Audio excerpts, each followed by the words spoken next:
Now, throughout your career, you've had to learn to be a good listener. Has there been, this gentleman you were talking about there, has there been certain people that have taught you this skill? Have you had people that you've kind of observed and said, wow, that person is a great listener. That's somebody that I learned from? Well, I mean, I think the people that I love the most, my family are probably the ones that have taught me the most about listening. Okay. I pay a price when I don't listen to them.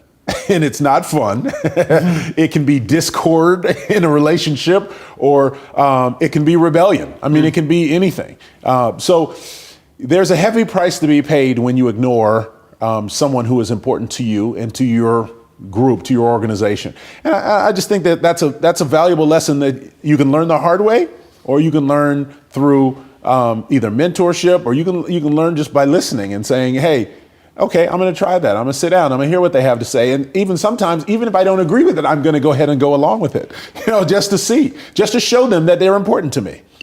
That's give them some ownership in the family. It's not just my family, it's our family. So yeah, sometimes it pays to even go against what you might think to support those people around you. Now, principle number 2 is he responds. When you say that a leader responds, what does that mean? Well, responding is not letting something go by the wayside. If there is a problem or a perceived problem, it doesn't even have to be a real problem. Sometimes it has to be just something someone thinks. Yeah. Again, going back to the family analogy. If my wife thinks there's a problem, then there's a problem. Whether there is or not, there's a problem. So, understanding, you listen and you respond to the problem. You respond to the issue and say, I recognize what you're saying, and let's figure out some next steps to take. So these are principles we can apply in any business, any form of leadership. We can listen, we can respond.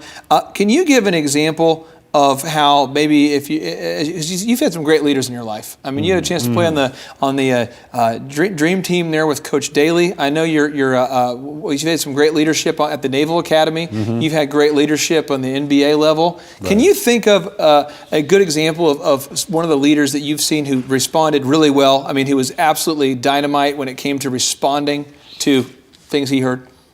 Yeah, I mean, I would go back to my time with the Spurs, and I would say that Greg Popovich is a really great example of that. Greg Popovich was our coach there, and he led us to several championships, now 4 championships and counting. And he was, when he first came in, he had his ideas of how things should go, and he had his plan he put into place. But over the years, I've seen him adapt to different players, different styles, different input and opinion. And now he's very much a player's coach. He still has his vision. He still has his system, but does a phenomenal job of really adapting his system to the players that he has. And so he is a coach that has done a very good job of listening to his players and responding to their needs. As I got older, he played me less, no matter what I said. Oh. I was like, I want to play more. I want to play more. He said, no, we're going to cut your minutes back. We're going to prepare you so you can be effective in the playoffs. Well, that he's a guy that responded to, the circumstances, not only what he heard, but what he saw. Sometimes listening is observing. It's seeing what's happening in your environment, what's happening in my family, what's happening on the job. I see that you're struggling with this. I see that you're tired when you come into work. I see that something, so I need to respond to those sort of things. So that's a good example, though, of here you were in your career. You didn't want to reduce your minutes, right? But he listened to you, right? You guys had a discussion, right? And then you expressed your concerns. And even though maybe you two didn't agree, he went ahead and said, hey, so we can win some championships, which we can both agree on here. I'm going to go ahead and make a decision after hearing you out to do this. I'm going to respond and make this. Even though you didn't necessarily agree with the decision at that time, were you ultimately thankful that he did it that way? Oh, absolutely. My body was fresher, and I was able to contribute in good ways in the playoffs in that time. And so, I think that right or wrong, he was trying to be sensitive to me. And it's hard to be mad at somebody who's trying to be sensitive to you, who's trying to help you be a better player, who's trying to put you in a position where you can succeed. He was trying to do that for me. So at the end of the day, I had to appreciate that part. Now, the final thing is a leader, he supports others. So he supports others. So what do you mean when you say that a leader supports others? What does that mean? Well, you want the best for someone, even more so than they even want for themselves at times.